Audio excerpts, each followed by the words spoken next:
जंगल में हल्की हल्की बारिश गिर रही थी। ठंडी हवा चल रही थी। रानू चिड़िया अपने दो छोटे बच्चों के साथ एक पेड़ के नीचे भीगे पत्तों में छिपी बैठी थी।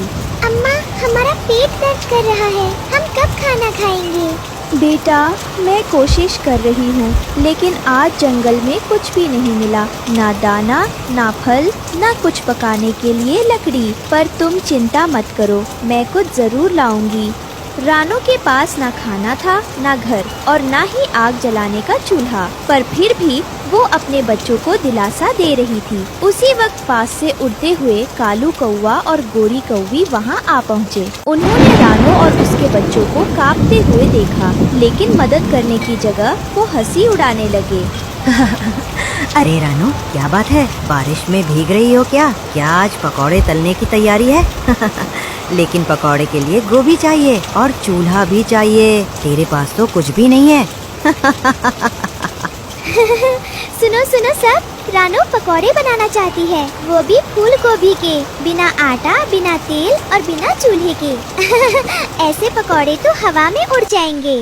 कालू, मजाक उड़ाना आसान है, लेकिन किसी भूखे को खाना देना सबसे मुश्किल काम है। तू हंस ले, लेकिन मेरे बच्चों का दुख मत देख। रानू की आंखों में आंसू थे और दोनों कौवे वहाँ से उड़ जाते हैं। रात गहराने लगी थी। रानू चुपचाप अपने भीगे बच्चों को एक सूखे पत्ते से ढक रही थी। उसी वक्त एक हल्की सी रोशनी पास के झाड़ियों से आती दिखी। अम्मा, वो वहाँ क्या चमक रहा है? चलो बेटा, देखती हूँ, शायद कुछ खाने लायक हो। रानू झाड़ियों के पास पहुँची। वहाँ एक छोटी सी हरी हरी फूल गोभी चमक रही थी। उसकी पत्तियाँ टिमटिमा रही थी और उसमें से एक मीठी खुशबू आ रही थी। अरे वाह, फूल गोभी इतनी सुंदर और इतनी खुशबूदार, ये तो किसी आम गोभी जैसी नहीं लगती। तभी गोभी में से धीमा जादुई स्वर आता है। रानू चिड़िया, तुम मेहनती और सच्ची माँ हो। अगर तुम इस गोभी से पकौड़े बनाकर सबके साथ बांटोगी तो तुम्हें उसका इनाम जरूर मिलेगा। आप बोल रहे हैं एक गोभी?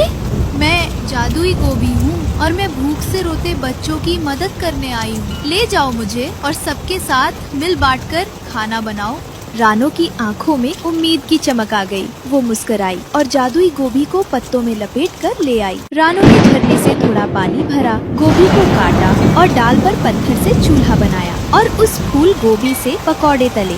वाह अम्मा, कितनी अच्छी खुशबू आ रही है। मैं सबसे पहले खाऊंगा, मैं सबसे ज्यादा भूखा हूँ। तभी कुछ और पक्षी, तोता, कबूतर, कबूतरी भी वहाँ आ गए। वाह, क्या खुशबू है! रानू, क्या हमें भी एक पकौड़ा मिलेगा? रानू के पकौड़े जंगल में सबसे लाजवाब हैं। हमें बहुत भूख लगी है।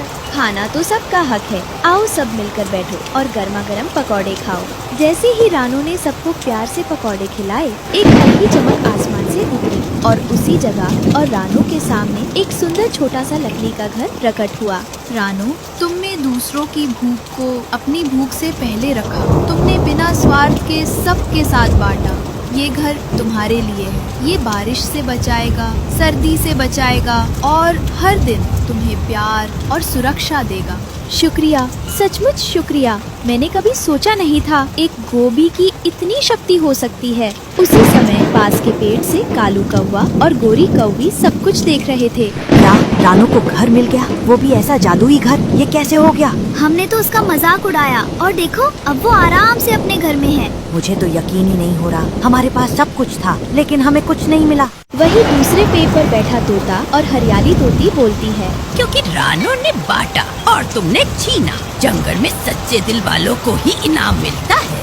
आज से हम सब रानू से सीखेंगे कैसे प्यार से रहना है और सबके साथ बांटना है। जैसे ही रात हुई, कालू कौवा और गोरी कौवी, जो रानू की जादुई फूल गोभी का राज जान चुके थे, अब उनकी नजर थी उस गोभी पर। गोरी, अगर हम वो जादुई फूल को भी पा जाएं, तो सारा जंगल हमारे पकौड़ों के पीछे भागेगा और रानू की दुकान बंद। हाँ, और फिर हम अपने नाम से कालू पकोड़े सेंटर खोलेंगे। स्वाद ऐसा कि सब भूल जाए रानू को।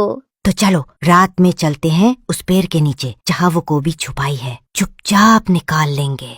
जैसे ही कालू और गोरी उस जादुई पेड़ के पास पहुँचे, पेड़ की चमक मंद होने लगी और हल्की सी हवा चलने लगी। जल्दी कर कालू, तोड़ ले गोभी। जैसे ही कालू गोभी को छूता है, अचानक पेड़ से नीली रोशनी निकलती है। लोभियों जो दूसरों का हक छीनते हैं, वो खुद भूख से तड़पते हैं।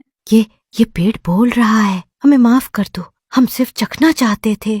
अचानक उन दोनों के पंखों पर गोभी की बेलें लिपट जाती है। अब तुम 3 दिन तक पकौड़ों की खुशबू सूंघते रहोगे, लेकिन खा नहीं पाओगे। और ऐसा ही हुआ। कालू और गोरी पेड़ के नीचे बैठे रहे, चारों तरफ गोभी के पकौड़ों की महक, लेकिन उनके मुंह तक कुछ नहीं आया और जंगल के जानवर हंसते रहे।